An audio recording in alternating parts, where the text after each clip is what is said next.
இல்ல ஒன்றிய அரசு சீராய்வு மனு போட்டிருக்கலாம். ரிவ்யூ பெட்டிஷன் போட்டிருக்கலாம்.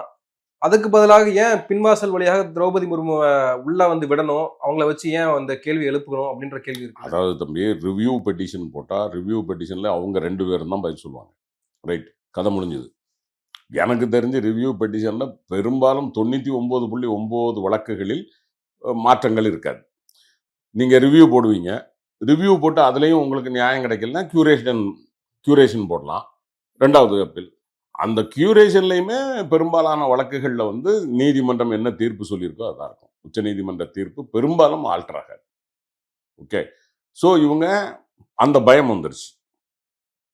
ரிவ்யூ போனாலோ, கியூரேஷன் அதுக்கப்புறம் கியூரேஷன் போனாலோ நம்ம ஜெயிக்க முடியாது. ஸோ இப்போ இதை மறைமுகமாக தூக்கி போடணும். இதில் இப்போ அவங்களுக்கு என்ன ஒரு பெரிய லாபம் அப்படின்னா இந்த 143 1 இதனுடைய காம்ப்ளிமெண்ட்ரி எங்கே இருக்குன்னா 145ல் இருக்கு. அதில் 145ல என்ன சொல்கிறாங்க அப்படின்னா இப்படி இவங்க ரெஃபர் பண்ணால் நீங்கள் 5 ஜட்ஜஸ் கொண்ட ஒரு பெஞ்சுக்கு இதை ரெஃபர் பண்ணணும் உங்களுக்கு தேவைப்பட்டா. நீங்கள் ஆன்சர் பண்ணணும் அப்படின்னா நீங்கள் 5 பேர் கொண்ட பெஞ்சு கான்ஸ்டிடியூஷனல் இது கான்ஃப்ளிக்ட்ஸ். 5 நீதிபதிகள் கொண்ட அமர்வு அமைக்கப்படும் சொல்றாங்க. ஆமாம். அதாவது அமைக்கணுங்கிறது கட்டாயம் கிடையாது.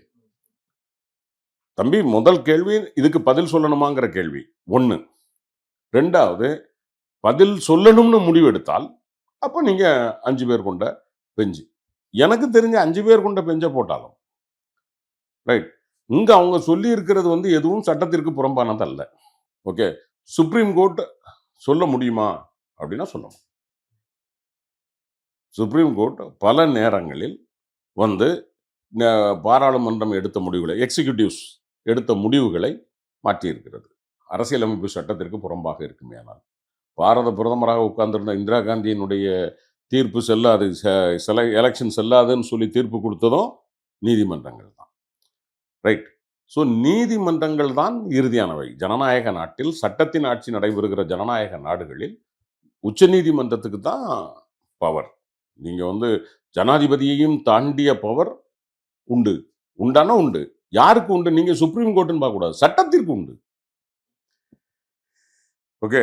சட்டம் பெருசா ஜனாதிபதி பெருசான்னு கேட்டா சத்தியமா சொல்லுவோம் சட்டம் தான் பெருசு. ஜனாதிபதி பெருசு கிடையாது. இந்த நாடு நல்லா இருக்கணும், இந்த நாடு வந்து ஜனநாயகமா இருக்கணும்னா சட்டத்தின் ஆட்சி தான் நடக்கணும். அப்படியானால் சட்டம் தான் எபவ் ஆல்.